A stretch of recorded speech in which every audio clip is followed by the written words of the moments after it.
మరికొన్ని రోజుల్లో ఎన్నికలు ఉండటంతో ఎక్కడ చూసినా హడావిడి కనిపిస్తోంది. ప్రాంతీయ నుంచి జాతీయ పార్టీ దాకా రాజకీయ నేతలు ఓటర్లను ఆకట్టుకునే ప్రయత్నాల్లో బిజీగా ఉన్నారు.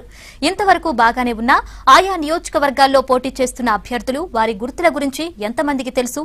Watch this story.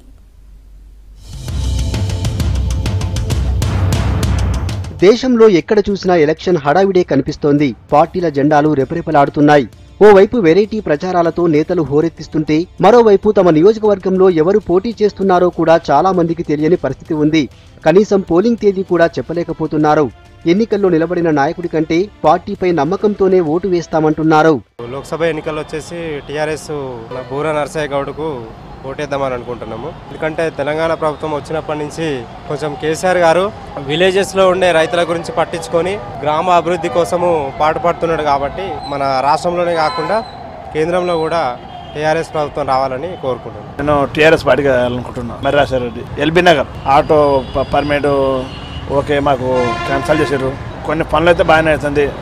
Machine Bhagiratha, Kalyana Lakshmi ఇలాంటి కొత్త కొత్త పథకాలు బాగానే ఉంది కాబట్టి టీఆర్ఎస్ చేయాలనుకుంటున్నాం. రాజకీయ అవగాహనలో యువత చాలా వెనుకబడినట్టు కనిపిస్తోంది. మీది ఏ నియోజకవర్గమని అడిగితే సమాధానం ఇవ్వలేదు. ప్రస్తుతం జరిగేవి లోక్సభ ఎన్నికలని కూడా తెలియని పరిస్థితి చాలా మందిలో ఉంది. అంతేకాదు ఎమ్మెల్యేకి ఎంపీకి మధ్య ఉన్న తేడా కూడా చెప్పలేకపోతున్నారు. లోక్సభ ఎన్నికల్లో బీజేపీ కోటేద్దామని చూస్తుంది. ఎమ్మెల్యే కిషన్ రెడ్డి చాలా మంచి పనులు చేశాడు ఎమ్మెల్యేగా, కానీ ఓడిపోయాడు. ఈసారి మళ్ళీ అతనికి ఎంపీ టికెట్ ఇచ్చారు. సో నేను కిషన్ రెడ్డికి ఓటేద్దామని. క్యాండిడేట్ నెక్స్ట్ పార్టీ కూడా రెండు మెయిన్ క్యాండిడేట్. ఇప్పుడు టీఆర్ఎస్ పార్టీ చూసి అయితే నేను ఓటు వేయను. అంటే పార్టీ అని కాదు, క్యాండిడేట్ ఎవరైతే ఉన్నారో ఆ క్యాండిడేట్ ఐదర్ పార్టీ తరఫున కానీ ఎవరైనా సరే, ఆ పార్టీ తరఫున క్యాండిడేట్ అయినా అదర్ పర్సన్ అయినా సరే, వాళ్ళని చూసి వాళ్ళు ప్రీవియస్ ఏదైనా చేసుంటారా దాని మీద బట్టి ఓటు వేదలుచుకున్నాను. మా సైడ్ నిరంజన్ రెడ్డి చాలా బాగా చేస్తున్నాడు.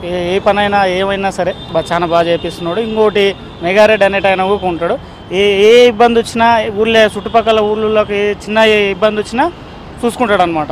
ఎంపీ ఎలక్షన్ అంటే కేవలం రాహుల్ వర్సెస్ మోడీగానే భావిస్తున్నారు కొందరు. కేంద్రంలో ఎవరుంటే మేలు జరుగుతుందో వారికే ఓటు వేస్తామని చెబుతున్నారు. మరికొందరు ఓటు వేయాలి కాబట్టే వేస్తామని అంటున్నారు.